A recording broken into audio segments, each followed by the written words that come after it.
investigación penal preparatoria. ¿Qué posibilidades, qué perspectiva tiene en base a la investigación que ha llevado adelante el fiscal? ¿Qué perspectivas se le abren a partir de lo que se denomina la fase crítica de la investigación penal preparatoria, que es la que comienza una vez que culmina la fase de investigación que ustedes debieron analizar lo están analizando en la Bolivia Medio? Ahora bien,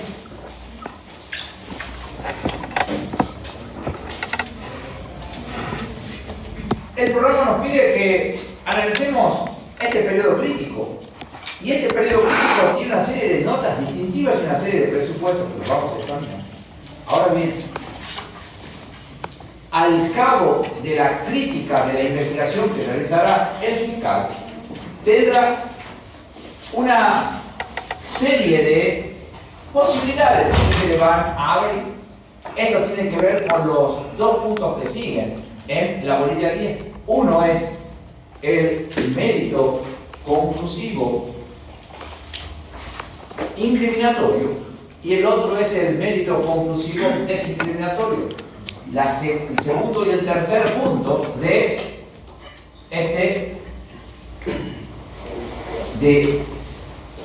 este programa en lo que atañe a la bolilla 10.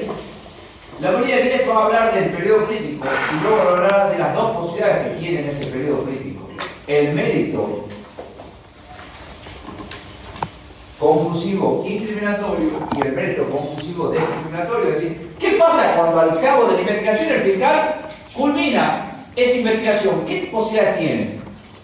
Habrá dos grandes posibilidades. Dos puertas se tendrá frente a sí: acusar para que una persona imputada vaya a juicio, o pedir el sobreseimiento, desvincularla totalmente de la causa.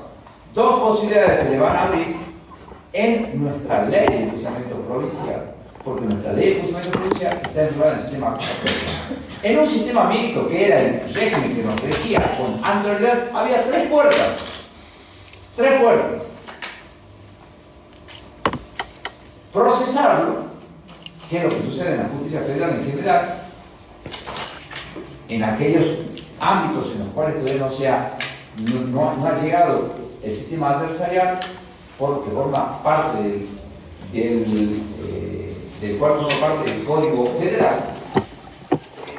El procesamiento, la falta de mérito y el sobreseimiento. Es decir, había un mérito incriminatorio, un mérito desincriminatorio y había una duda en el medio. ¿Qué pasaba cuando había pruebas a favor y en contra por igual? ¿Qué hacíamos si había un estilo probatorio? No se podía ni procesar ni sobreseer. Entonces decía, sigamos investigando, pero si hay una persona privada de libertad, que recupere la libertad de esa persona. Esas eran las tres posibilidades que había antes. Pues bien, ahora el sistema acusatorio no admite la segunda posibilidad en nuestra ley, a pesar de que el modelo que se copió del Código Procesal Penal de la provincia de Catamarca es el de Córdoba. Nuestra ley no tiene la falta de mérito, o no, la falta de mérito, mientras que Córdoba sí tenía la falta de mérito, nosotros no la teníamos. Entonces, lo que vamos a ver nosotros son tres puntos centrales en esta bolilla. Primero, ¿qué es el periodo crítico? ¿Para qué sirve? ¿Cómo funciona? ¿Cómo opera? Segundo, ¿cómo hace el fiscal para acusar a una persona para que vaya a juicio? Y también, la otra posibilidad, ¿qué pasa si no hay prueba para acusar? ¿Qué pasa con el sobreseimiento? ¿Qué es? ¿Qué representa? ¿Qué significa? Esto es lo que pretendo que nosotros examinemos en este punto.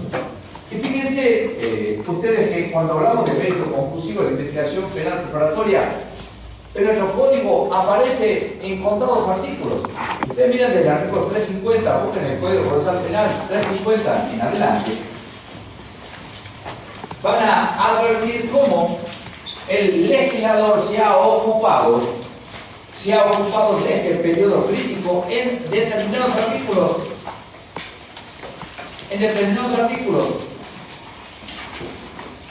que uno podría considerarlo como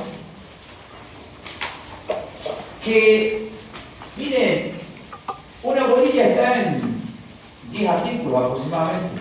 Era tan sencilla la bolilla. El periodo crítico es el más complejo. Dentro del proceso penal, uno de los más complejos es este. Uno de los que menos sabe el abogado es este. Uno de los que peor se litiga es este. ¿Por quién? Por los sujetos procesales, por las partes. Esta es pregunta de examen. Generalmente el alumno no le cuesta entenderlo. No lo sabe. Se levanta y se va. No lo entiende. No lo entiende. ¿Y por qué? Porque no advierte la importancia, la trascendencia de este periodo. De este momento. Ustedes fíjense que la investigación penal preparatoria tiene por finalidad reunir elementos para dar más a la acusación o determinar solo procedimiento. Eso lo dijeron en bolilla 9. La investigación es penal porque tiene por finalidad investigar si se ha cometido un delito. Es preparatoria porque trata de preparar la acusación. Penal preparatoria a cargo del titular de la investigación, que es el fiscal de instrucción, que es el que investiga y en su caso va a acusar. Ahora bien, fíjense ustedes que si uno tuviera que focalizar a la IPP, y uno tuviera que decir ¿dónde está el periodo crítico? Represéntense que esta es la IPP, que la IPP se inició porque acá existía la noticia de un delito, porque si no hay noticia de un delito, ¿cómo va a iniciar?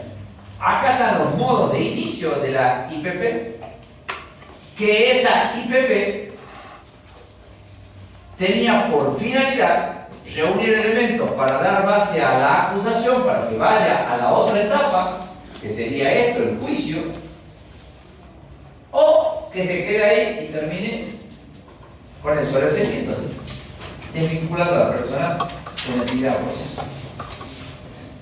Ahora bien, esta IPP que tiene una finalidad y que también tiene un objeto, artículo 301, 302 y concordante del Código Procesal Penal, esta IPP tiene a su vez dos fases. La fase investigativa, que es la que ustedes debieron estudiar en bolilla 9, y luego viene la fase crítica. La fase crítica. La fase investigativa, que es el fiscal comienza a incorporar material probatorio que surgió ¿de dónde? De bolilla 7. Todas las pruebas que nosotros vimos en bolilla 7, ahí están incorporadas por el fiscal según el tipo de comportamiento divalioso que se está investigando, según el delito que se está investigando, etcétera, etcétera. Acá se encuentra la fase de investigación. Pero esa fase de investigación tiene un límite, porque ustedes ya saben que la IPP tiene un tiempo de duración. Entonces, como tiene un tiempo de duración, esta fase de investigación no puede durar el tiempo que lo crea conveniente el fiscal, sino el que le impuso el legislador. Ahora bien, al cabo de esa fase de investigación, necesariamente tiene que venir una segunda fase, que es la fase crítica, el periodo crítico. ¿Por qué se llama así? Porque acá es donde el fiscal realiza una crítica de la investigación que ha realizado, crítica que la realiza a la luz de la sana crítica racional, que ustedes estudiaron en bolilla 6. Entonces, acá empieza el periodo crítico. Ahora, fíjense ustedes, este periodo crítico es el que le va a determinar al fiscal, en virtud del sistema de valoración de la prueba de sana crítica racional, si la causa va a juicio o si la causa termina allí en un sobreseimiento. Entonces, este momento es un momento de transición muy importante, muy relevante, porque determinará el eventual tránsito hacia el juicio o se terminará allí la investigación. Por supuesto, hasta allí todo parece fácil. El problema es el trámite que tiene, porque muchas veces se desconoce el trámite y también se desconocen los plazos. Al desconocerse los plazos, muchas veces el vencimiento de los plazos lleva a la pérdida de la posibilidad de oponerle a la acusación y ya se va directamente a juicio. Por ejemplo, entonces, ahora,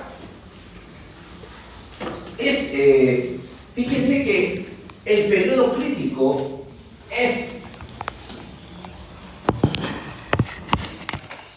un momento en el que se realiza una evaluación crítica ¿de qué? De la prueba que he incorporado.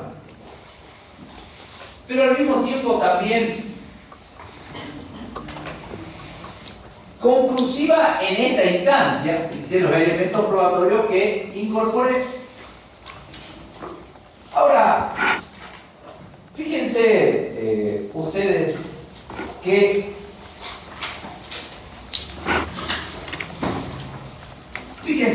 que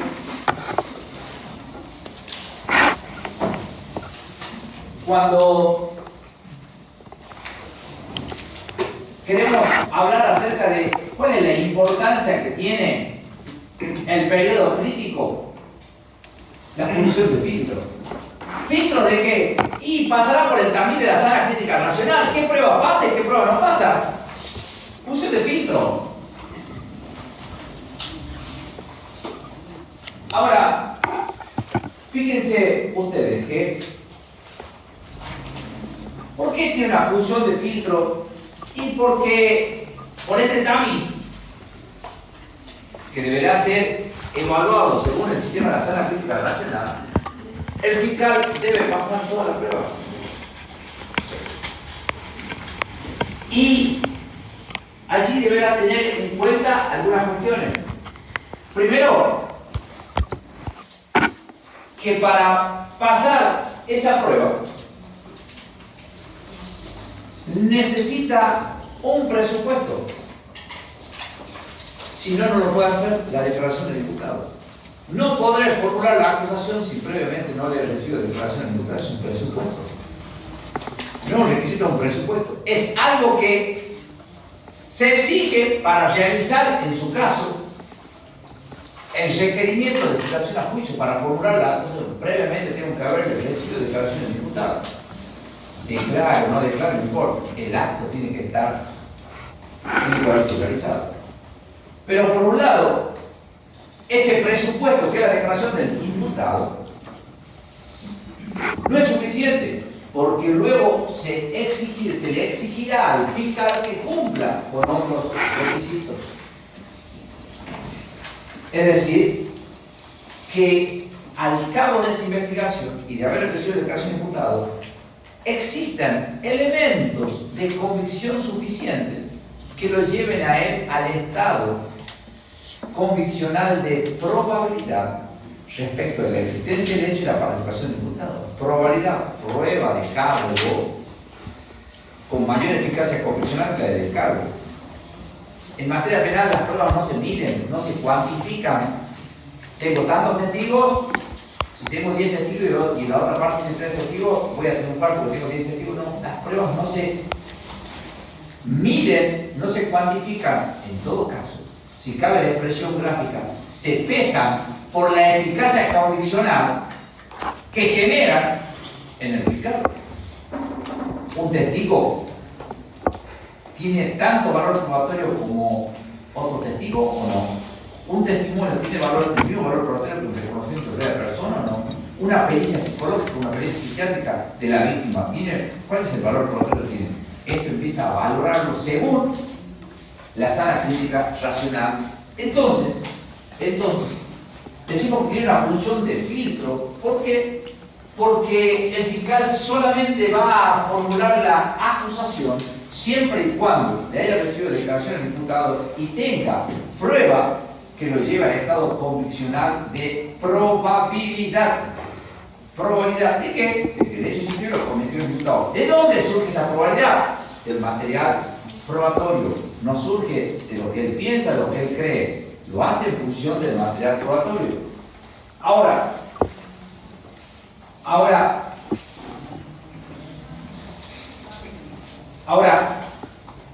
el fiscal en el periodo crítico, si por ejemplo decide acusar, ¿solamente se debe limitar a enumerar todas las piezas procesales que ha incorporado, todas las pruebas? No, porque esto no es una mera juxtaposición de pruebas.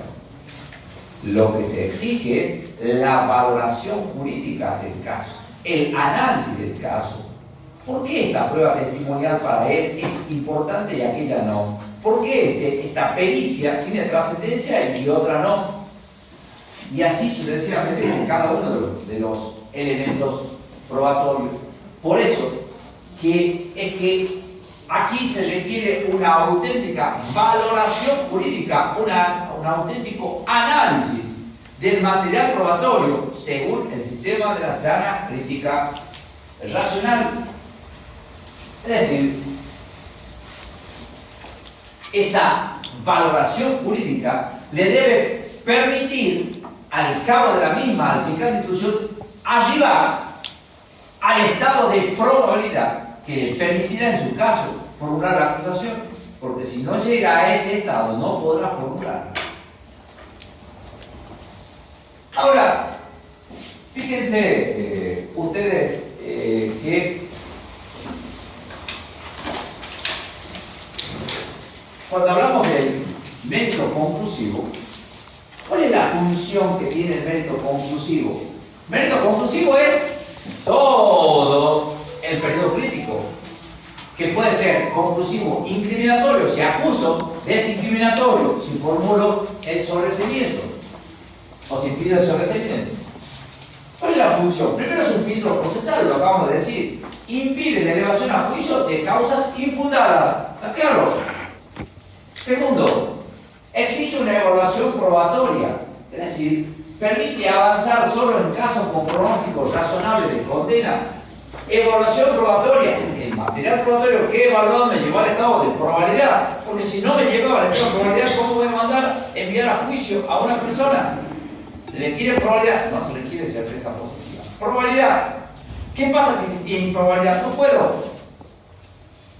¿Qué pasa si existe sospecha? No puedo. No se exige certeza positiva, se exige probabilidad, nada más, como estado conviccional. Por eso se permite avanzar solo en el caso con pronósticos razonables de condena, pero al mismo tiempo también tiene una función de garantía procesal. ¿Por qué? Porque lo va a proteger al imputado de juicio sin fundamento suficiente, es decir, ir a la segunda etapa sin que exista el fundamento suficiente. Y el fundamento suficiente quiere decir sin pruebas. Ahora fíjense ustedes que este periodo crítico, lean el artículo 350. Busquen el 350 y lean, por favor, el artículo 350. Artículo 350. El fiscal de instrucción requerirá la citación en juicio cuando, habiéndose recibido declaración del imputado, estimar y completa la investigación, siempre que hubiera elementos de convicción suficiente para sostener como probable la participación punible del imputado en el hecho incriminatorio. Entre paréntesis, artículo 71. Caso contrario, procederá con arreglo al artículo 343. Bien. Fíjense ustedes que el artículo 350 les establece pautas básicas. Pautas básicas. Primero, que haya concluido la investigación. Porque si no la concluyó, podrá solicitar las prórrogas que autoriza el código. Segundo, que el material probatorio lo lleve a él a a considerar que el hecho existió y lo cometió el imputado, realizando esa evaluación jurídica que les decía a la luz del sistema de la sana crítica racional. Ahora, fíjense ustedes que el artículo 351 va a establecer esos requisitos. ¿Qué pasa si el fiscal considera que hay elementos para formular la acusación? ¿Qué significa eso en otras palabras?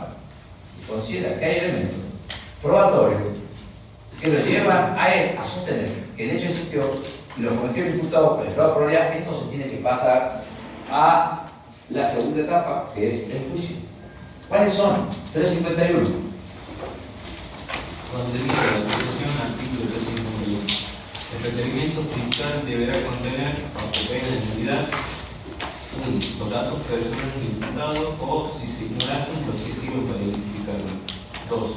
Una relación clara, precisa, circunstanciada y específica del hecho. 3. Los fundamentos de la acusación. Y 4. La clarificación legal. Bien. Fíjense ustedes que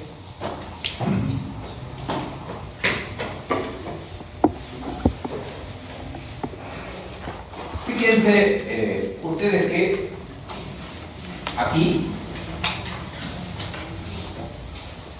está una síntesis del periodo crítico. Estos son los pasos que tiene el periodo crítico. Esto es todo lo que tenemos que desarrollar. Miren que pareciera que es sencillo que es y qué complejo que resulta en la práctica entender y para los sujetos procesales internalizar este momento. Fíjense ustedes que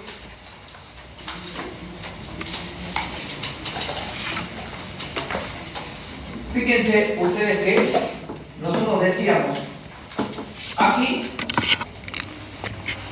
que el fiscal tiene dos posibilidades para formular la acusación o pedir el sobreseimiento. Primero, al cabo de la investigación, si el fiscal considera que ya se han agotado razonablemente las vías de conocimiento, es decir, se determinaron los 2 meses, los 2 meses más o los 12 meses de prórroga extraordinaria, ya está, ya están agotadas, el fiscal considera que se han agotado razonablemente las vías de conocimiento. Entonces, dice, aquí llegó a su fin el periodo de la fase de conocimiento. Entonces, él analiza, según el artículo 350, analiza la prueba y de ese análisis advierte la existencia de elementos de convicción suficientes para sostener con comprobar la participación punible del imputado. Es decir, considera que la prueba lo lleva al estado de probabilidad. ¿Probabilidad de qué? De que el hecho existió, que el hecho es delito y que lo cometió el imputado. Ahora, ese análisis se debe materializar, se debe corporizar en un requerimiento de citación a juicio, en la pieza acusatoria, en la acusación. ¿Por qué es importante la acusación?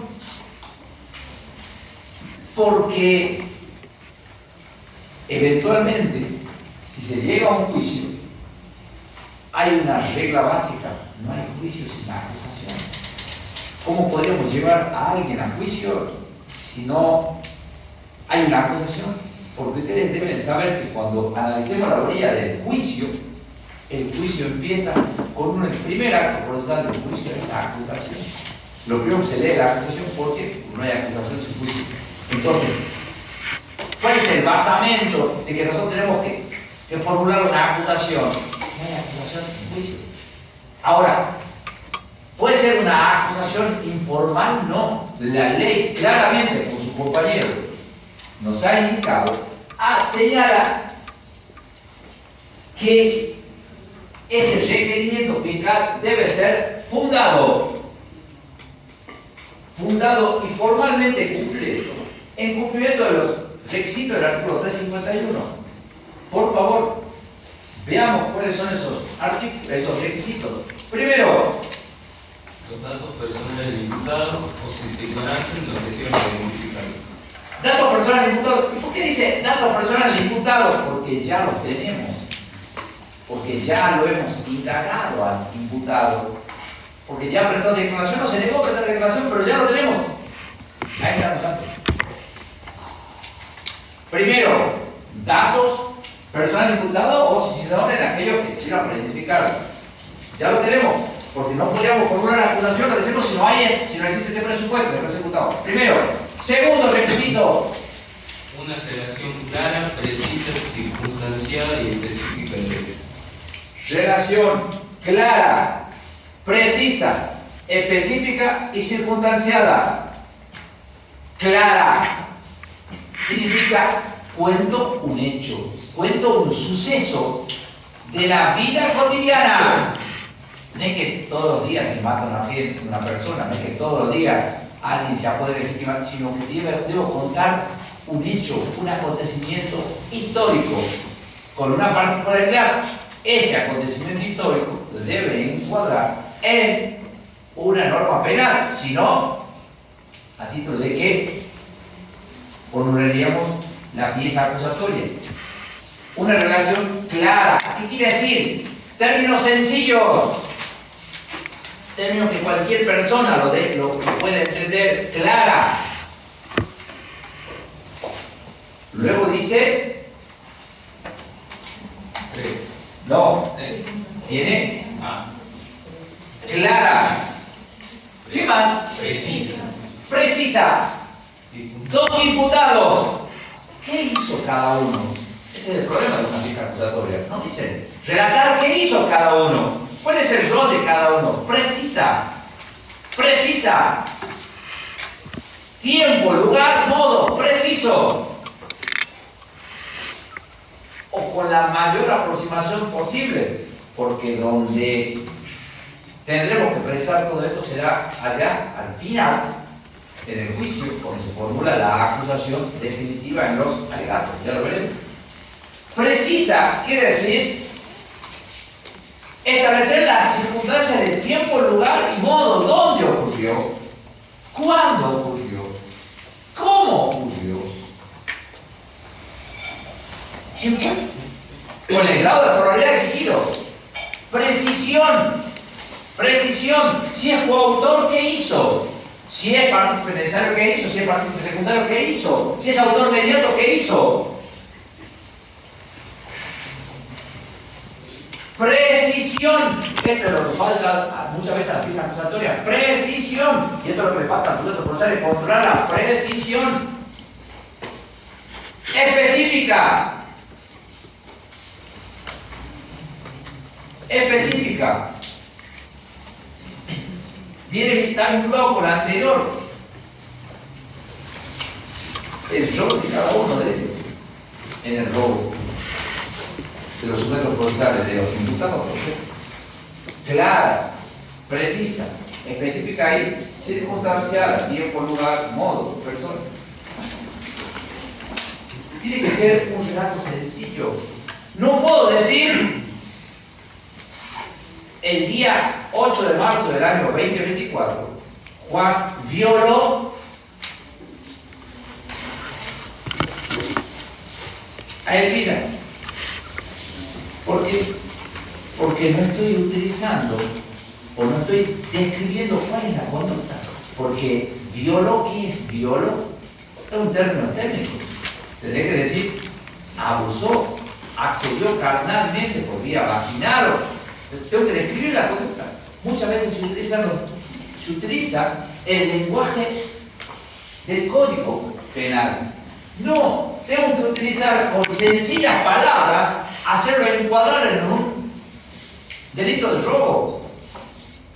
El día tanto, ahora tanto, en circunstancias que fulana tal caminaba por calle Maipú en dirección norte-sur, luego de cruzar calle Perú, a 10 metros de la misma, es sorprendida desde atrás por fulana tal, quien la toma del cuello, la voltea al piso, le aplica un golpe de puño en el rostro y luego le tironea la cartera y se da la fuga. ¿Qué es esto? Estoy contando un suceso, pero que encuadra en el delito de, en principio, de robo, todo dependerá de la agresión en sentido ocasional, etc. ¿Estamos? Que esto es lo mismo. Esto lo tiene que haber visto en el decreto de atenuación de derecho, artículo 333 y concordante, porque la pieza acusatoria está íntimamente vinculada con el decreto de atenuación de derecho. No puede haber una, que tiene que ver con el principio de congreso, usted lo tiene en el monedador. No puede haber una diferencia sustancial entre el decreto de determinación de derecho y el hecho por el cual se acusa. ¿Por qué? Porque nunca puedo tomarlo por sorpresa al imputado porque estoy violando su defensa en juicio porque se defendió su determinado derecho y acá lo estoy acusando y llevándolo a juicio por otro hecho, por ejemplo. Ahora bien, relación clara, precisa, qué hizo o qué dejó de hacer, específica, el rol de cada uno, circunstancial, tiempo, lugar y modo. ¿De qué? Del hecho. Tercero, los fundamentos de la acusación. bien, muchas gracias. Fundamento de la acusación. ¿Qué son los fundamentos de la acusación? La valoración jurídica que el fiscal va a realizar del material probatorio. ¿Por qué este testimonio es más importante que aquel? ¿Por qué esta pericia desvanece este testimonio? ¿Por qué el reconocimiento de rueda de personas tiene determinada identidad probatoria o no? El análisis armónico del material probatorio según la sala internacional, según las reglas de la lógica de la experiencia de la psicología. Lo estudiaron ustedes en bolilla 6. Fundamentación. No es que el fiscal dice voy a acusarlo porque yo lo digo, porque yo creo que cometió el hecho, porque para mí este sujeto yo lo vengo investigando hace tiempo y desde tiempo que viene cometiendo este tipo de hechos. ¿Eso qué es? Una conducta arbitraria. Eso es capricho. Acá lo debo hacer sobre la base del material probatorio. Si no puedo hacer. Fundado. Y es exigencia para la defensa, para la querella, analizar si está debidamente fundado la pieza acusatoria. Si cumple con estos requisitos. Por eso este periodo crítico es importante. Por eso esta pieza acusatoria es importante. Llámenla pieza acusatoria, llámenla requerimiento de citación a juicio, llámenlo citación a juicio. Cualquiera de estas denominaciones podría tener. Pero además, datos del imputado, relato del hecho claro, preciso, circunstanciado y específico, fundamentos. ¿Qué más? Calificación legal. Calificación legal. Es decir, todo aquel hecho que yo he descrito y que luego he fundado la existencia misma y la participación del imputado, tiene que encuadrar en una norma penal, pero no puede encuadrar de una manera forzada. Tienen que darse los extremos del tipo penal. En el delito de robo del artículo 174, en que se apoderara de una cosa mueble tocando parcialmente ajena, con fuerza en la persona, con fuerza en las cosas, violencia en las personas, tienen que darse los extremos. Tienen que darse los extremos en el relato del hecho, pero al mismo tiempo también esos extremos tienen que ser acreditados, demostrados con qué, con pruebas.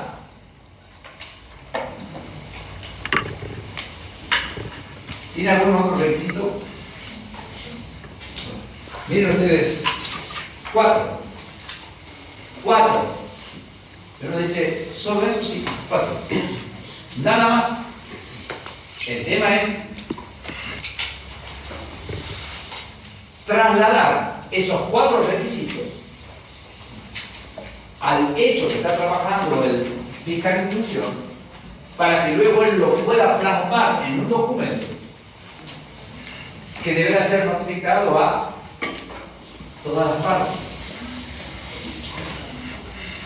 Y ahora bien, ya veremos a quién notificamos. Porque uno dice notificar a todas las partes y veremos si, por ejemplo, al imputado dice que hay que notificarlo. Ya veremos qué dice el código sobre eso. Fíjense ustedes que ese requerimiento fiscal tiene esos requisitos. Ahora bien, ya realizó la citación a juicio, ya realizó el requerimiento de citación a juicio, ya formuló la acusación fiscal. ¿Qué hace ahora? ¿Qué hace ahora? Fíjense ustedes que si el fiscal se queda con esa pieza acusatoria para sí, carece de valor. Para que tenga eficacia, deberá notificar. Y ahora veremos a quién debe notificar. ¿Qué dice el artículo siguiente? Artículo 352. Las conclusiones del requerimiento fiscal serán notificadas a los defensores de imputados y podrán ser favorables por otro tanto oponente a la elevación de juicio y estamos sobre el mismo. Fíjense, acá el código va a tener una particularidad. ¿A quién notificar? Defensores del imputado. No dice nada más. Defensores del imputado. Cuando uno analiza a los autores de derecho procesal penal sobre este tema, dice, este es un acto que no requiere la intervención directa del sometido al proceso, sí de los que lo asisten o representan. Por eso es que habla de los defensores del imputado. Ahora, desde otra perspectiva, uno podría decir,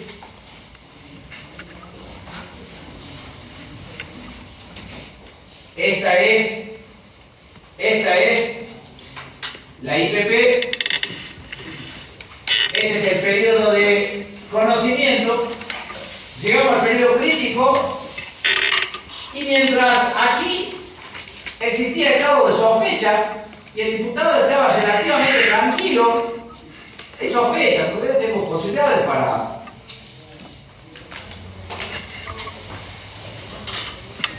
para que en su caso el fiscal analice mi conducta y vea que yo no tengo nada que ver, o analice los atenuantes o las circunstancias o las causas de justificación, de inculpabilidad, de punibilidad, etc.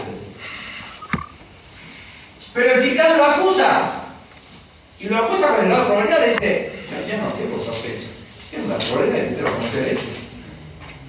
Y sin embargo, la pieza acusatoria tiene esos requisitos, solamente hay que notificarlo a los defensores del imputado. ¿A quién afecta esta pieza procesal? ¿A quién afectará esta pieza procesal? ¿La acusación a quién lo va a afectar? ¿Afecta a los defensores del imputado? ¿A quién cree que afecta? Al imputado. Pero acá dice a los defensores del imputado. Entonces, este es otro tema en el que si el fiscal decidiese notificar al imputado me parece que estaría bien. Pero la ley dice defensor del imputado. Ahora, podría plantear, lo que pasa es que muchas veces los abogados también, cuando se nos vence un plazo, ya le buscamos la vuelta para ver por dónde somos campeones mundiales en las excepciones nosotros. En la excepción a la ley. Siempre las excepciones, siempre. Como se nos venció el plazo para oponernos a la sentencia de juicio, le buscamos, pero no nos notificó al imputado y como se violó la defensa del juicio, se puede buscar. No sería descabellado el planteo, no sería descabellado, pero la ley lo dice así.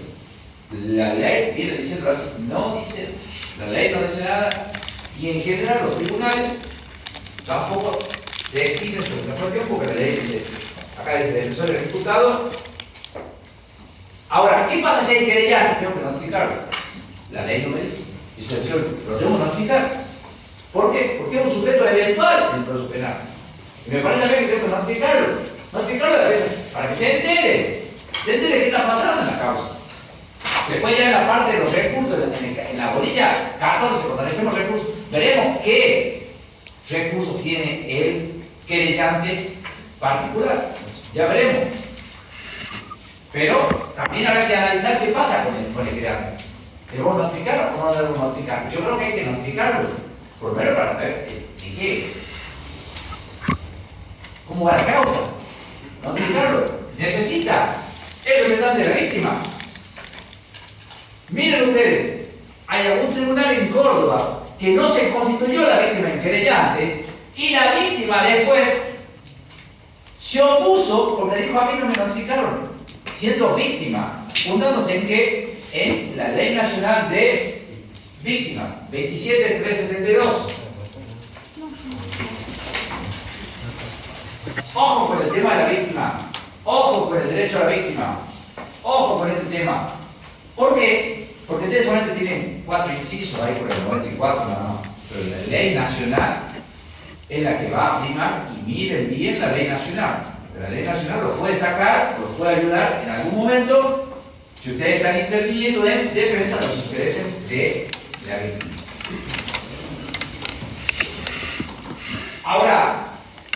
Ahora bien, notificamos a los defensores del imputado, dice la ley. Notificamos a la querella.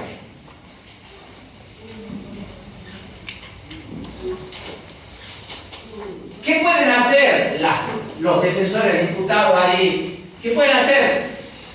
¿Pueden oponerse? Sí, pueden oponerse.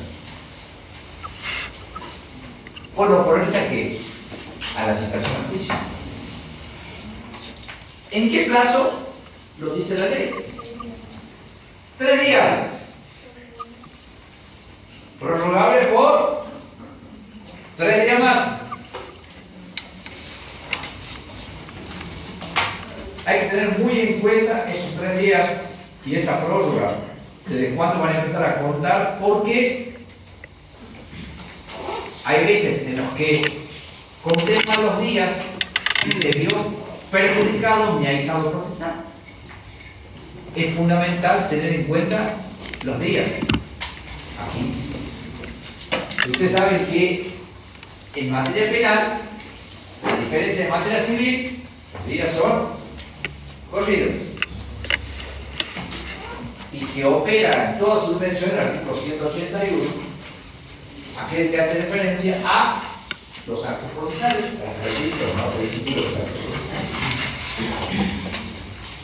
Ahora bien, se oponen. ¿Y qué hacemos con esa oposición? ¿Qué hacemos con esa oposición? Lo dice la ley, no me vienen a mí, lo dice la ley, tienen el código. Se opone a la intimación a juicio instando el sobreseimiento. ¿Ante quién? Ante el control de la ley.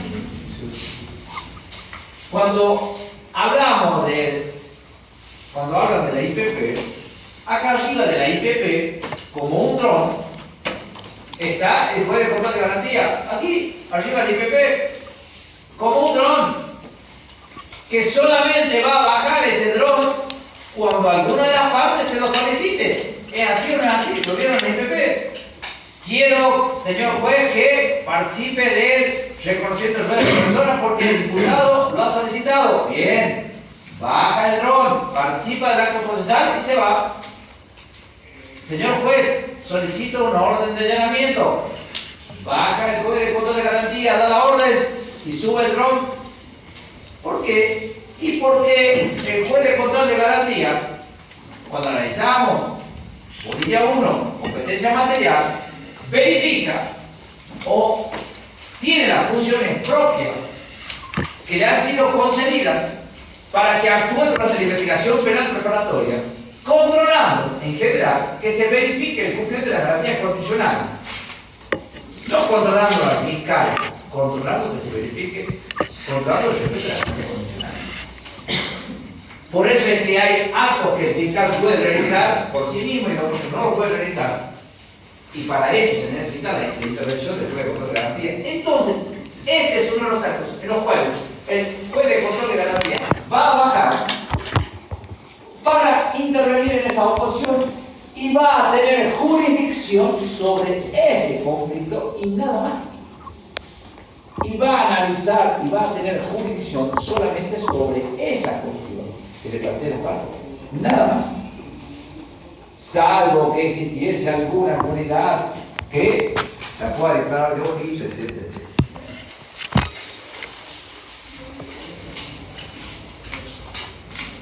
Ahora, fíjense ustedes que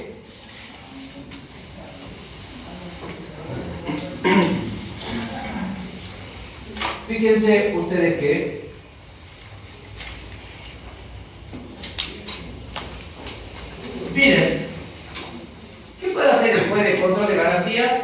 Como dice la ley, ¿qué dice? Ya el fiscal formuló la acusación, ya lo notificó, ya las partes se opusieron, fueron al juez de control de garantía. ¿Qué puede hacer el juez? Si le hiciera lugar de instalar el sobreseimiento. Si le hace lugar a la oposición, dicta el establecimiento. Si no le hace lugar, Si no le hiciere lugar, dispondrá por auto la elevación de la causa judicial. bien, el juez tendrá la posibilidad de decir: esta acusación reúne los requisitos del artículo 351, se han cumplido los requisitos y además considero que se han cumplido porque obviamente existe el análisis del material probatorio que lo ha llevado al fiscal a estimar con el grado de probabilidad que de hecho existió y lo cometió el imputado. Entonces el sujeto debe ir a juicio. El juez tiene la primera posibilidad: darle la razón, en otras palabras, al fiscal. ¿Sí? Tiene que ir a juicio. La otra posibilidad es decirle: mire, acá no hay elementos. Y vamos a, y se debe ordenar el sobreseimiento, pero porque ha existido la oposición de la parte contraria. Ahora, ¿qué pasa si yo notifico a la defensa y la defensa nada dice al cabo de los 3 días? Ni me solicitó prórroga. La causa se va a juicio por simple decreto del fiscal de instrucción. No es lo que normalmente sucede. Generalmente hay oposición. Pero la primera posibilidad es que notifico y la parte no dice nada, a juicio. Pero la otra posibilidad es que el juez le diga, analizada la oposición, el juez diga: tienes razón. El fiscal, y a pesar de la oposición de la defensa, voy a elevar la causa a juicio. Ahora, ¿qué debe contener la decisión del juez de control de garantía? Debe realizar un auto de elevación a juicio. ¿Cómo dice? El auto de elevación a juicio debe contener bajo pena de nulidad los datos personales del imputado o los que sirvan para identificar. Primero, los datos personales del imputado los que sirvan para identificarlo, ya lo teníamos. Va a trabajar con los mismos datos que tenía fiscal de instrucción. Segundo, la enunciación circunstancial de los hechos que se atribuyen. el mismo hecho no puede cambiar después, no puede modificar los hechos. Tercero, Los fundamentos de la decisión. también analizando la prueba a la luz de la sana crítica racional. Cuarto, La calificación legal del delito con cita de las disposiciones aplicables. también el análisis de la norma penal que se considera vulgar. No solamente decir esto es robo, esto es homicidio, describir por qué el hecho encuadra en el delito de homicidio. Explicar por qué el hecho encuadra en el delito que propicia el fiscal de inducción. Y luego viene, ¿qué más? La parte resolutiva. Parte resolutiva,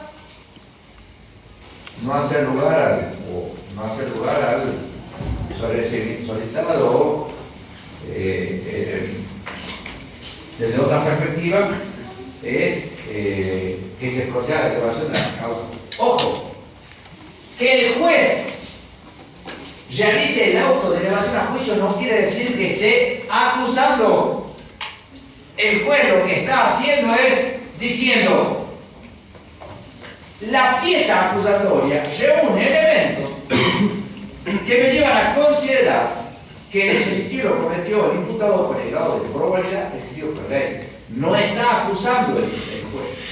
Lo que hace es un auto de elevación a juicio en el que, ante las dos posturas de la fiscalía y de la defensa, le dice: tiene razón la fiscalía, tiene que ir a juicio, pero no está acusando. Cuando se realice el juicio, lo que se va a leer es la pieza acusatoria del fiscal y no la auto de elevación.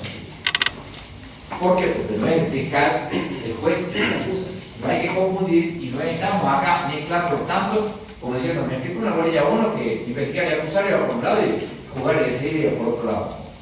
No, acá el auto de elevación a juicio no importa una acusación. El auto de elevación a juicio lo que hace es darle verosimilitud a lo que dice el fiscal en función del análisis que realizó, o darle la razón al juez de control de la garantía. Acá, auto de elevación a juicio. Ahora, ¿qué pasa si hay varios imputados? En los casos de pluralidad de imputados, la decisión comprenderá a todos, aun cuando la oposición hubiera sido deducida por la defensa de uno solo de ellos.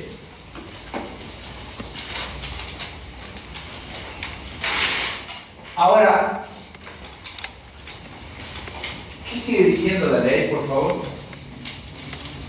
Cuando no se hubiera deducido oposición, el expediente será remitido por cifra de decreto al Tribunal de Juicio. Eso ya lo habíamos dicho. Ahora, ¿qué dice respecto a la decisión en cuanto al auto de elevación a juicio? El auto de elevación a juicio será apelable por la parte que dedujo la acusación. Bien. ¿Qué pasa cuando el juez no le hace lugar a la parte de que se trate la pretensión emitida? Se siente agraviada desde el punto de vista procesal, podrá plantear recurso de apelación.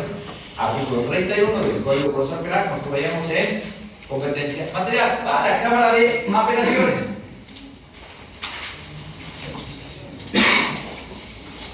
Profe, una pregunta: ¿es común en la práctica, digamos, que el juez le dé lugar a la oposición de la defensa? Sí.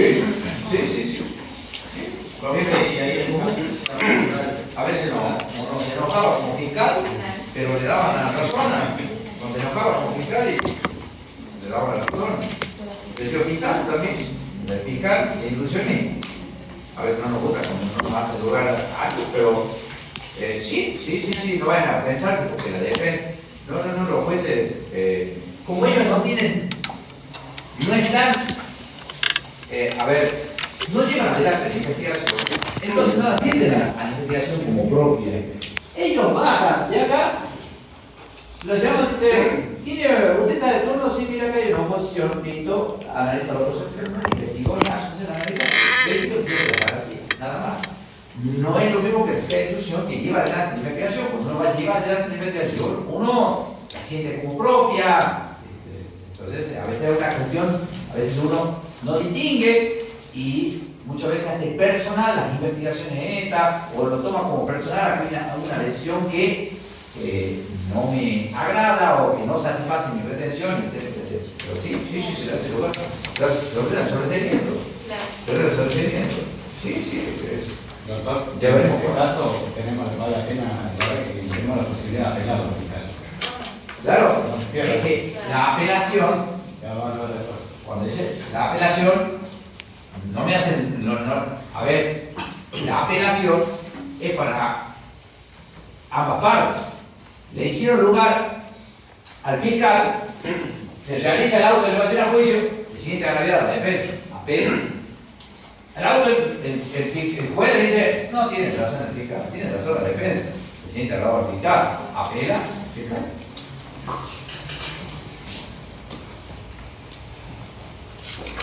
¿Qué artículo viene? ¿En qué artículo estamos? 353. ¿Qué subtítulo lleva el artículo siguiente? Clausura de la investigación o de la instrucción. Bien, por favor. Artículo 354. La investigación penal quedará clausurada con el juicio del decreto de revisión al juicio o quede firme el auto que le ordena. Cuando el tribunal de juicio tuviera asiento en otro lugar, aquellas resoluciones serán notificadas a las partes y defensores, quienes deberán constituir un modo de... Bien, muchas gracias. ¿Por qué insisto con la pieza acusatoria?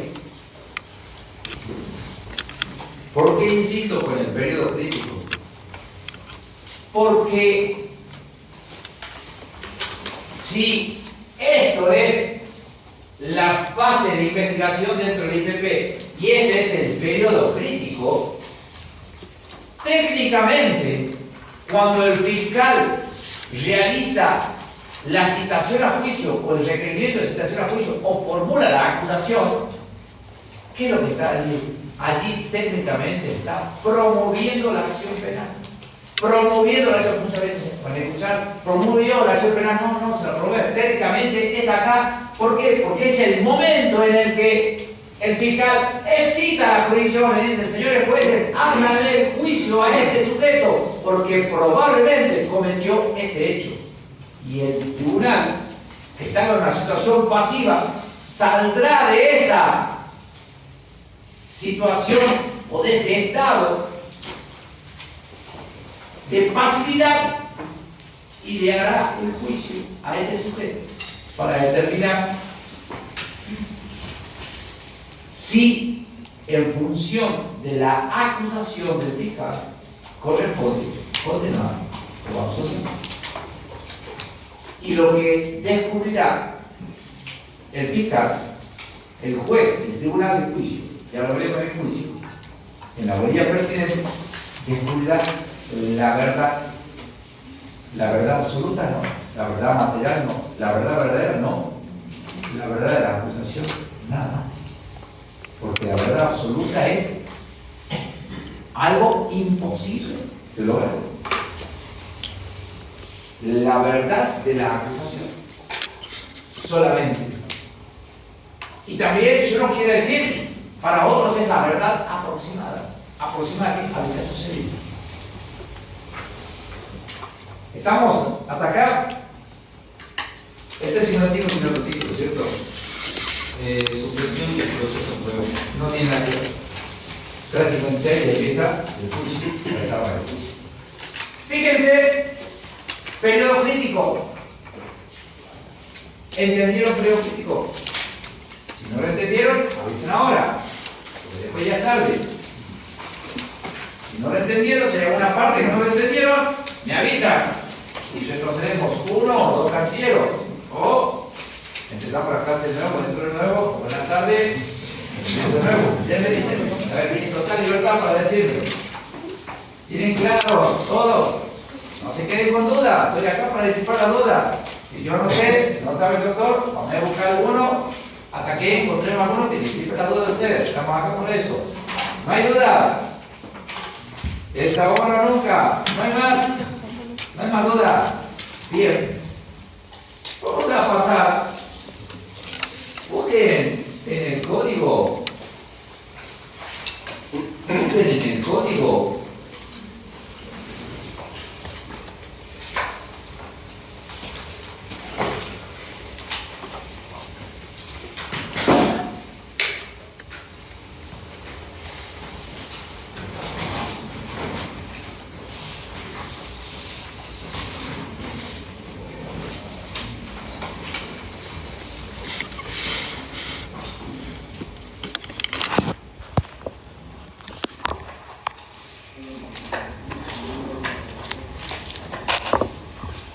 ¿Se acuerdan que les decía que había dos posibilidades? Una puerta era formular la acusación, vamos a la otra puerta, al sobreseimiento. ¿Sí? Al cabo de la investigación, del material probatorio reunido, pasado por el tamiz, que es la sana crítica racional, él pide el sobreseimiento. Y ahora vamos a analizar qué es el sobreseimiento, qué representa, qué significa, cómo opera el sobreseimiento, cuáles son los requisitos, cuándo puede ordenarse, quién lo ordena, quién lo pide y cuáles son los recursos y fundamentalmente cuáles son los efectos que tiene el sobreseimiento. Si una de las puertas era acusar y que vaya a juicio, la otra puerta, ¿cuál sería? ¿Cuál sería? Si una es que vaya a juicio, la otra puerta sería no de juicio, ¿cierto? Ahora veremos qué tiene que pasar para que se dé esta situación. ¿Qué tiene que pasar para que se dé esta situación? Ahora, busquen en el Código Procesal Penal sobreseimiento por allá por el 346.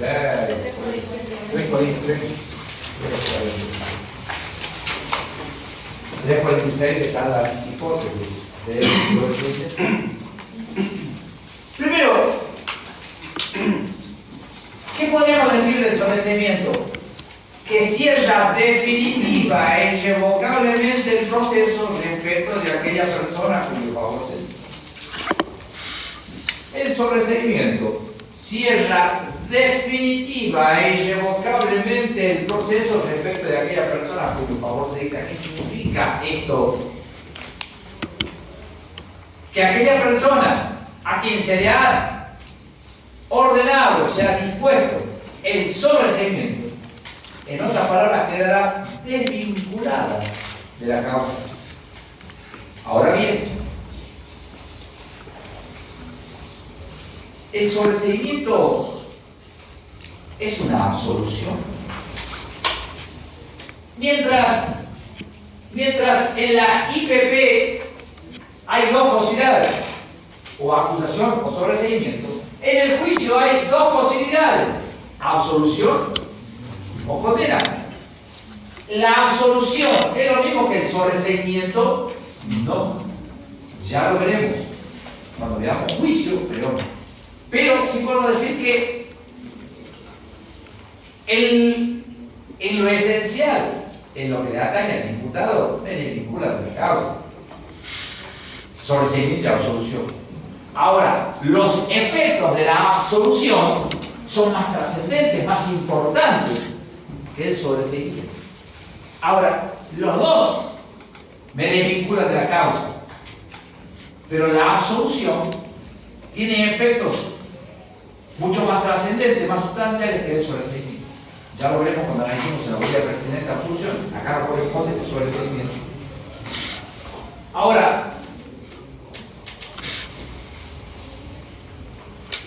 fíjense cuáles son los efectos del sobreseimiento. Implica el cierre definitivo del proceso. Por eso decía que cierra definitivamente el proceso respecto de aquella persona cuyo favor se dicta. Puede haber varias, pero el sobreseimiento puede ser para uno o para varios. Puede ser uno y los demás siguen. A uno lo sobresee y los demás van a juicio. O uno no estaba implicado y uno se lo sobresee. Ahora,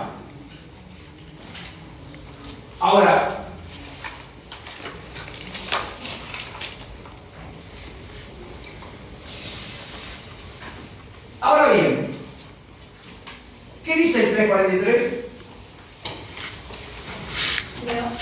Por favor. Facultad de sobreseimiento total o parcial durante la investigación penal preparatoria será dictado por el juez de control de garantía a requerimiento fundado del fiscal de instrucción o a instancia de la defensa en la oportunidad prevista en el artículo 353.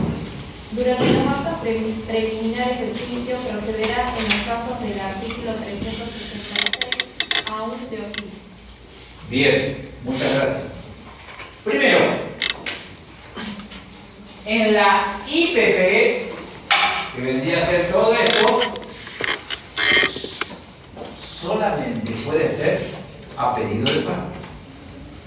Fiscal, defensor. Fiscal, parte.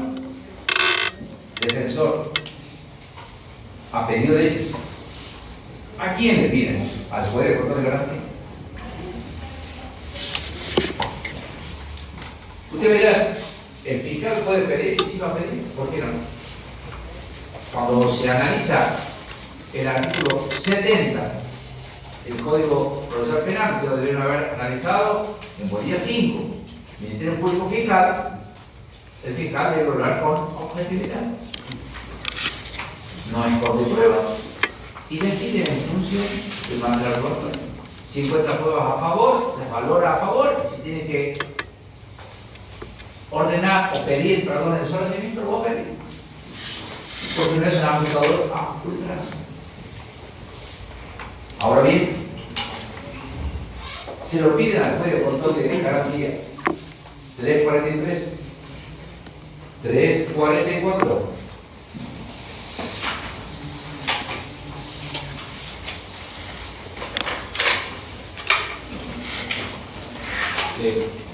Por favor.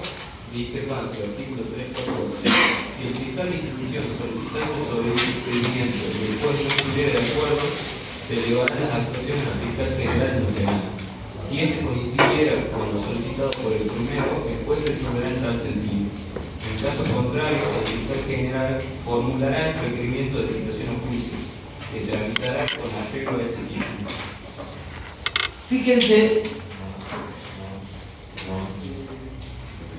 Fíjense que este artículo es un artículo muy especial. ¿Qué número tiene? ¿Por qué muy especial? Porque plantea una situación muy particular. El fiscal pide el sobreseimiento y el juez le dice, no, aquí hay que investigar. Aquí hay elementos para investigar. Me parece que no corresponde el sobreseimiento. Entonces, ¿qué podrá hacer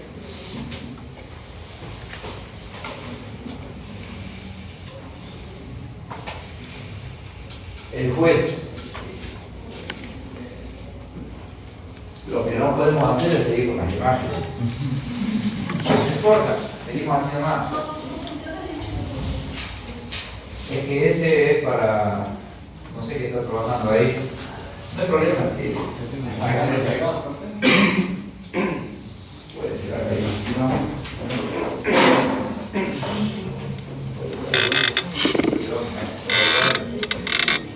Ahí estamos.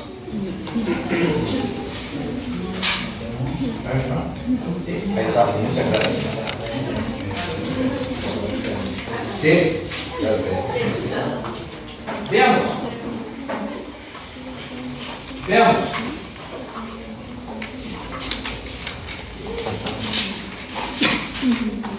El fiscal de instrucción pidió el sobreseimiento, pidió la acusación,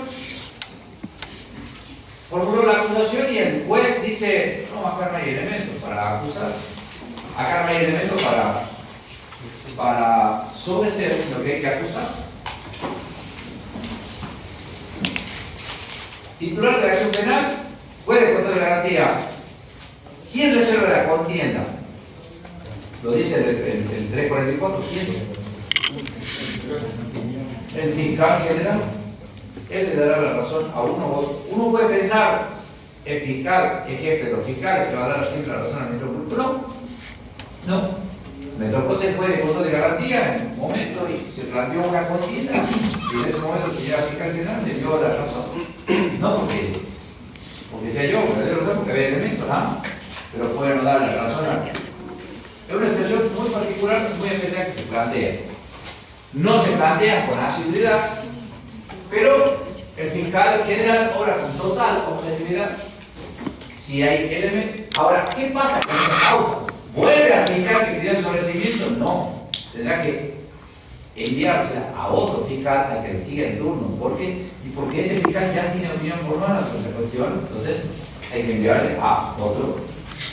¿Algo más dice ese artículo? ¿Alguna duda tienen de ese artículo? Sí, profe. Por favor.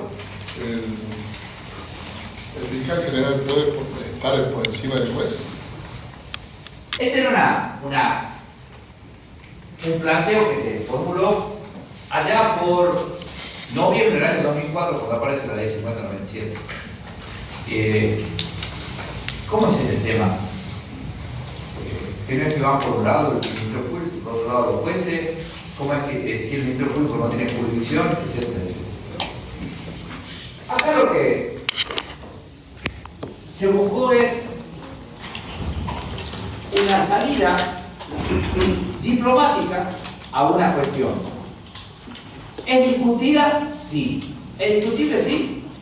Porque podría haber decidido el Tribunal Superior después de voto de garantía. Puede haberlo hecho. Pero no hubo planteos respecto de esta cuestión. No hubo planteo, nadie discutió por qué el fiscal general sí y por qué no Cámara de Apelaciones, que intervienen las decisiones de los jueces de control de garantía, porque en línea general no se planteó la cuestión. Cuando yo le empecé a estudiar al código, cuando estábamos allá en los albores del funcionamiento de este código, a mí me parecía una incongruencia. Yo lo he planteado, lo he estudiado, le he buscado la vuelta. Me parece una incongruencia no porque a mí no puede venir alguien, pero me parecía que en el juego armónico del Ministerio Público, si me digan un órgano jurisdiccional podría estar, sí. De todas maneras, esta posibilidad también existe en otra legislación. ¿Podría ser un órgano jurisdiccional? Sí, podría ser. Podría ser. Pero también podría decirme el Ministerio Público, si es la Cámara de Apelaciones, entonces, ¿por qué no el procurador? Me podría decir. Y si me dice el procurador, va a decir, bueno, a ver si interesa la corte y así vamos a seguir. De todas maneras, no es una cuestión que haya traído planteos, fue aceptado. Además, no hay tantas disyuntivas, piezas acusatorias, sobreseimientos, no hay tantos casos así, no hay tantos casos así. Me parece a mí que podrían darse más casos de discrepancia. Los jueces con los propios jueces. A ver, el juez de control de garantía no está contaminado por investigación. En cambio, el que está contaminado, contamina en el buen sentido. El que la lleva adelante el fiscal, entonces el fiscal la pelea su propia investigación, su propia causa, etc.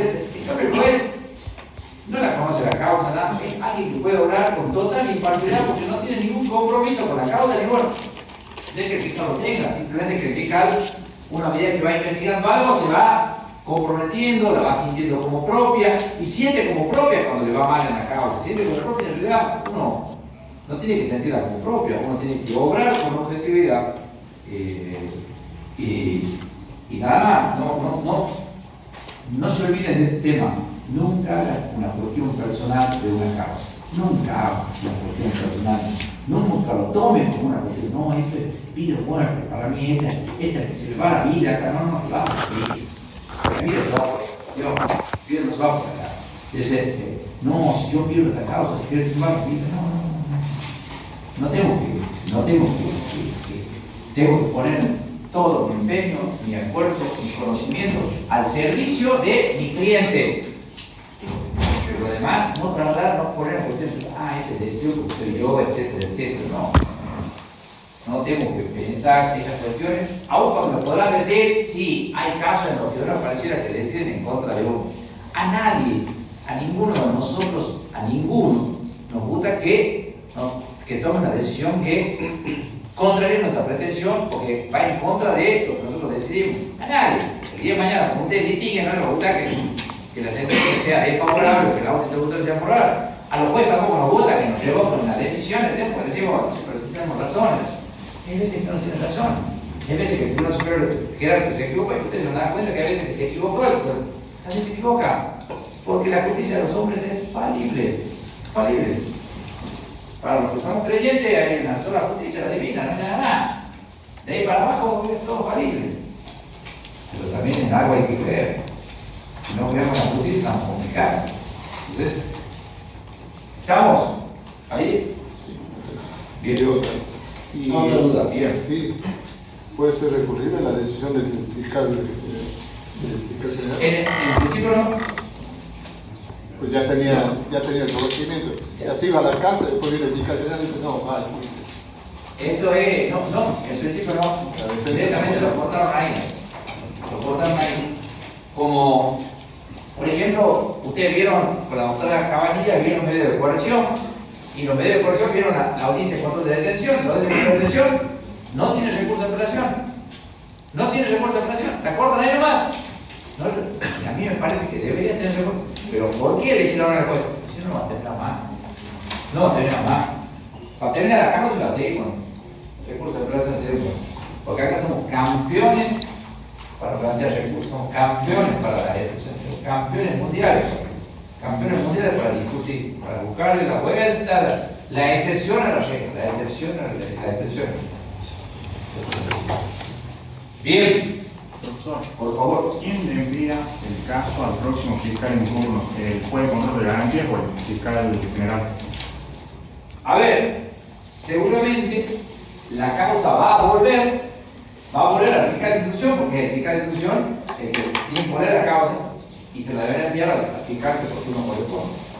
Tiene que volver, porque tiene que notificarse el fiscal de instrucción que ha venido. Pues si no, no va a saber qué pasa con la causa. No, ya lo mando a juicio a otro fiscal. ¿Cómo? A mí no me avisaron. Volver para que le envíe al fiscal que por turno corresponde. Nada más. Ahora entramos a las causales. 346.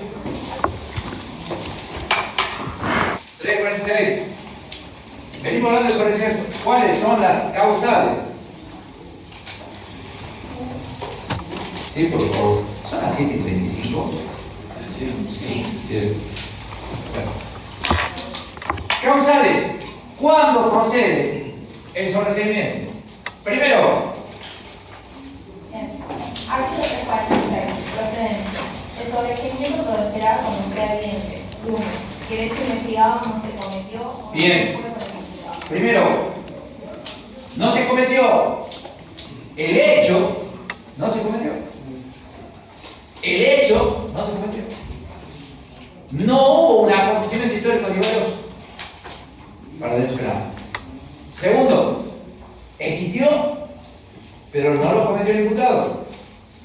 Segunda hipótesis, dentro del primer inciso. El hecho existió, pero el imputado no lo cometió. Sobreseimiento, se vinculó a la causa. Inciso segundo. Inciso 2. Que hechos no igualen en la figura penal. Bien.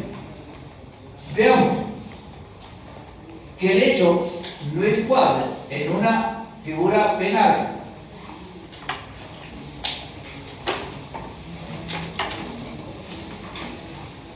El primero era que el hecho no existió.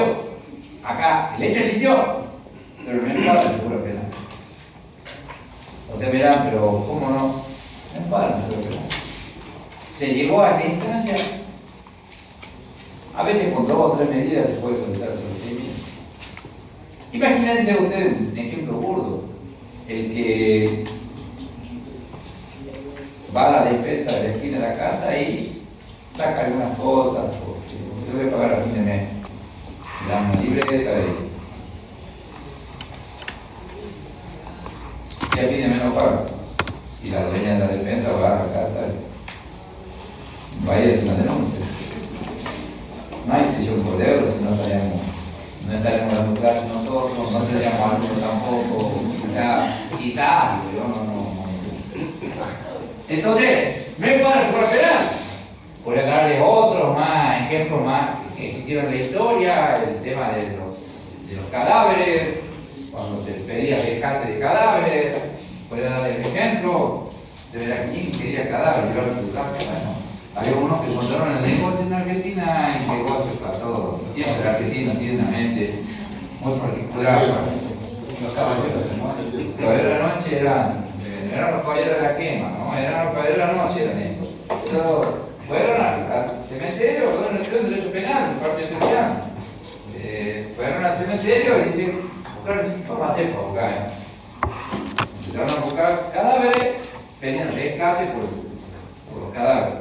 Entonces la policía empieza a buscar, qué sé yo, y ya pedían varios, y ya iban haciendo sus buenos presos. Entonces la policía los atrapa. Todos presos, la banda. Y se lo mandan al juez, y el juez le dice, bueno, empecemos. Y empezaron a investigar, y empezaron a investigar, y ¿cuál es la norma? Y buscaron el código penal, pum, igual. No hay nada. Bueno, voy a hacer a casa, muchachos. Y a partir de ahí le dice, creó una figura después, y no hubo nada. Y bueno, esto fue el hecho de nombrar la figura penal. Bien. Tercero. Que tiene una causa de justificación. Bien. Que vean la cosa, ustedes ya la conocen. 24, tercero, cuarto, quinto, sexto, séptimo. ¿Sí? 4. Que la pretensión penal se ha extinguido. Bien. Ha operado la prescripción. 59. Inciso tercero. Ustedes tienen un juicio penal más hace poco tiempo, y ustedes un tiempo largo, se presentan en su tercera previsión.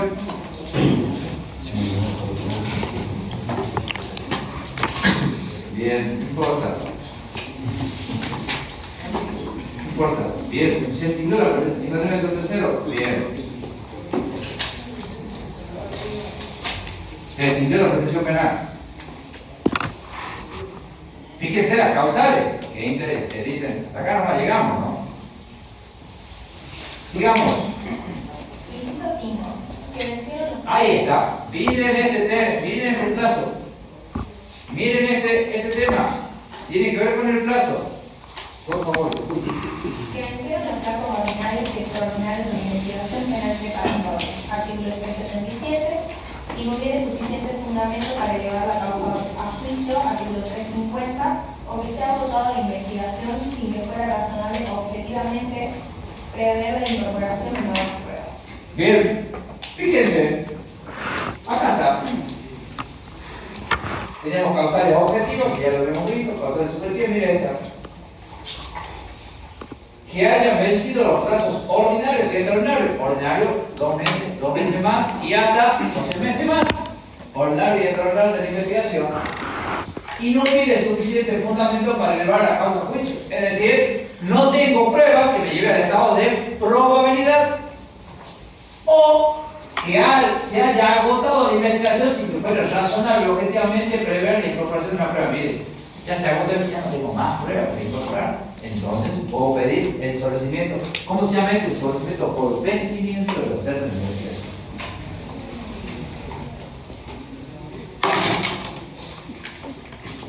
En la práctica no se utiliza mucho. El Ministerio Público es remiso a otorgar esto. Los jueces de garantía también, porque acá es como que, como miembro del Ministerio Público me siento, responsable, puedo ser, pero hay veces que investigué, no encuentro nada. Y no se han dado otra hipótesis. Y los jueces también. Les cuesta dictar esto. Entonces, pero sí se da por estas otras causas. ¿Es posible esto? Sí. Tiene que ver con el plazo razonable, aquel del cual damos cuenta cuando analizamos el principio de inocencia, y dentro de los principios de inocencia veíamos que tenían 9 corolarios, los cuales aparecía el plazo razonable. Puede ser que tenga vinculación con el tema. Ahora, estas son las causas del proceso. No hay más. No hay más. Por eso, acá se habla o se sostiene que el 346 establece de manera expresa Ahora, ¿qué importan estas causales? Que la causa no puede llegar al juicio. ¿Por qué? Porque hay causas objetivas, es decir, vinculadas con el hecho, que el hecho no existió, que el hecho no es delito. Causales subjetivas con la persona, el imputado, también tiene una causa de justificación, inimputabilidad o una excusa absolutoria. Y también causales extintivas, que están vinculadas con la acción penal, porque se ha extinguido o porque se han vencido los plazos ordinarios y extraordinarios. ¿Y por qué? Porque nadie puede estar sin ente sometido a un proceso. ¿Estamos? Ahora bien, ¿qué dice el artículo siguiente? ¿Quién lo ordena? Forma y fundamento. Bien. Artículo 347. El sobreseimiento se dispondrá por sentencia en la que se analizarán las causales, siempre que fuere posible en el orden dispuesto por el artículo anterior. Bien. Primero, debemos tener en cuenta algunas cuestiones.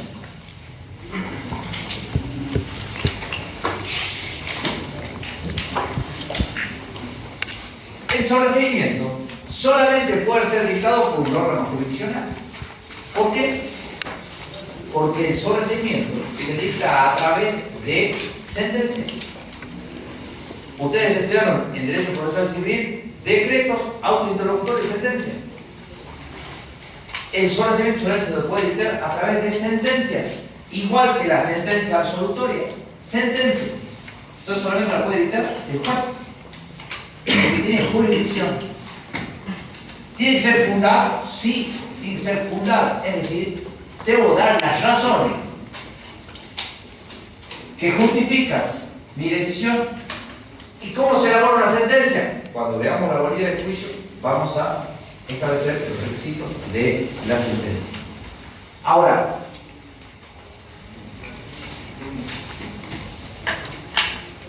fíjense ustedes que hay una parte en donde la compañera de ustedes leía y decía: las causales de sobreseimiento están en el 346 que analizamos o en el 366, dijo después.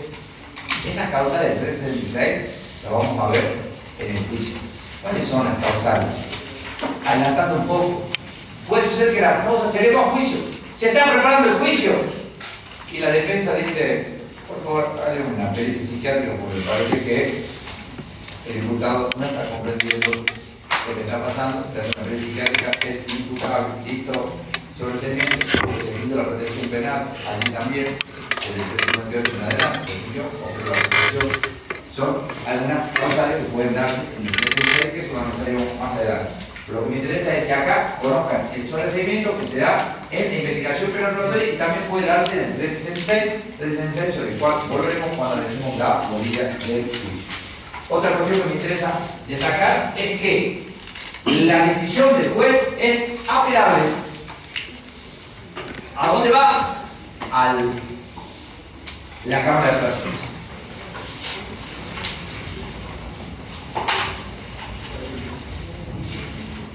Ahora bien, también el sobreseimiento es personal. Personal. No es que amansar o decir todo lo que se ha imputado.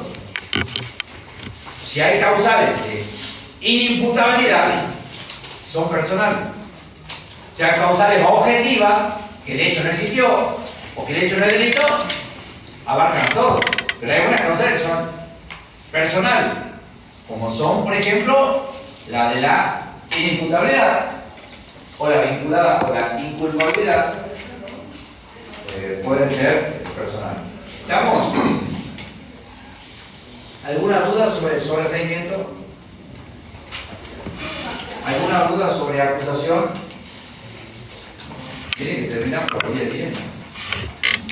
Y ya estamos en condiciones, yo se puedo decir ahora, ya saquen una hoja, y ya como una segunda parcial, ya estamos en condiciones. Yo entonces puedo decir, te doy media hora para que estudien. Bien, vamos a hablar del parcial, creo que la semana que viene tienen exámenes. Sí. Bien. Yo si quieres se lo tomo la primera semana de junio, tengo problema. Pero yo la última semana de junio tengo que tomar el tercer parcial, porque yo tengo que entregar las notas a fines de junio, que termina la primera semana de julio, termina el cuatrimestre. Entonces, yo no tengo problema en tomar la primera semana de junio, pero a fines de junio le tomo el parcial, el tercer parcial. ¿Estamos? Si ustedes quieren que lo tomen mañana, me dicen, yo no sé 7:15 ya estoy acá. Depende de ustedes. Ustedes quieren para hacerlo para la primera semana de julio, lo tomemos y eso lo tomemos. Sí, profe. Sí, profe. Primera semana sería ideal. Para la primera semana de junio.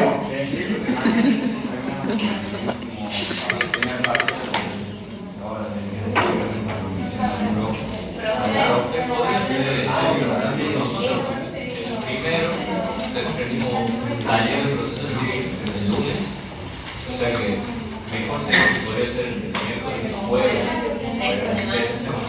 Bien, no tengo problema. Cuanto más se acerque al fin, yo no tengo problema en tomar el 29 y el 30 de junio. Según el problema de ustedes, yo no tengo problema. No tengo. En esa semana ustedes me dicen, tomamos el lunes, el jueves, ustedes no tengo ningún problema. Estamos de la orilla 6, 7, 8, 9, 10. Sí. El jueves de la semana que viene, ¿quién da uno? No, si tenemos el miércoles, Claro. Bueno, yo no. Mire, déjenme que con el ámbito nos retiremos nosotros, que ya. ¿Qué hacemos? Decir a la mayoría, yo no tengo problema.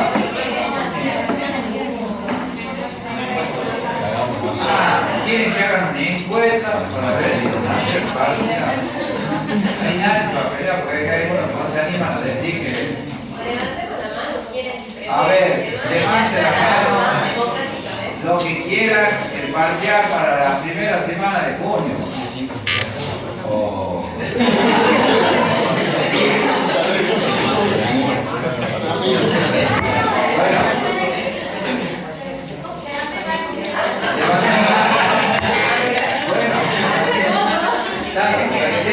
En vez de uno, son 2 votos, la minoría y todo lo demás, votaron para que se haga la primera semana de junio. Bien, lo hacemos la primera semana de junio, si quieren se lo hago el jueves, de la primera semana de junio. Sí. Sí, lo mismo es, por más que llenan bien el segundo, lo mismo no van a regularizar ni van a promocionar. Los parciales están como ustedes lo hicieron, yo no le hago nada, ningún parcial. Lo que hago es calificarlo, no le agrego ni le quito nada. Nada. Y cuando uno califica del 1 al 10. Yo no pongo nota, ¿sí? Ustedes lo ven como califico. Del 1 al 10. Y están como ustedes lo escribieron. Algunos no se les entienden la letra, otros se les entienden más, unos escribieron mucho, otros una orquesta de cámara estaría por lo de las cuerdas, estarían algunos, mucha guitarra, para algunos tienen mucha guitarra. Poco contenido hay, poco léxico de la materia, muy poco contenido hay, así. Yo lo traigo de lo que vamos a dar a nosotros. Y si quieren agarrar hacer parcial, cada uno. Pero no están como ustedes lo hicieron, yo no le agrego nada, no están como ustedes lo hicieron bien, también. Yo lo hicieron, pero ustedes piensen que tienen segundo y tercera oportunidad, tienen segundo, preocúpense por el segundo parcial, preocúpense por lo que tienen. Pero sí, yo creo que sacando más de 4 para progresar la materia, sacando más de 7 para progresar la materia, no creo que haya problema. Obviamente, lo que todo sea bueno, no hay caso de carácter. Pero bueno, no, preocúpese por el segundo parcial, está, anota de esto, siempre el primer parcial, notas son pobres, siempre cuesta, la materia, la que le entienden en el segundo y tercer parcial. Hay veces que recursan la materia 3, 4 años y ya le entienden la materia, también hay otra posibilidad, hay otros que quieren mucho la materia y se quedan 3 o 4 años cursando la materia. No, estoy pasando parcial, que es tranquilo. Nos vemos No vamos a tener clase de 25. Usted viene porque hago clase de 25 y yo le doy clase de 25. Cuando le pongo virtual, le doy el 25. Si no, ya no es. No, la otra semana es semana de examen. Así que por eso quiero terminar esta bolilla, así usted ya queda liberado para que tenga que pedir y que no tenga que pedir nada. Listo, nos vemos.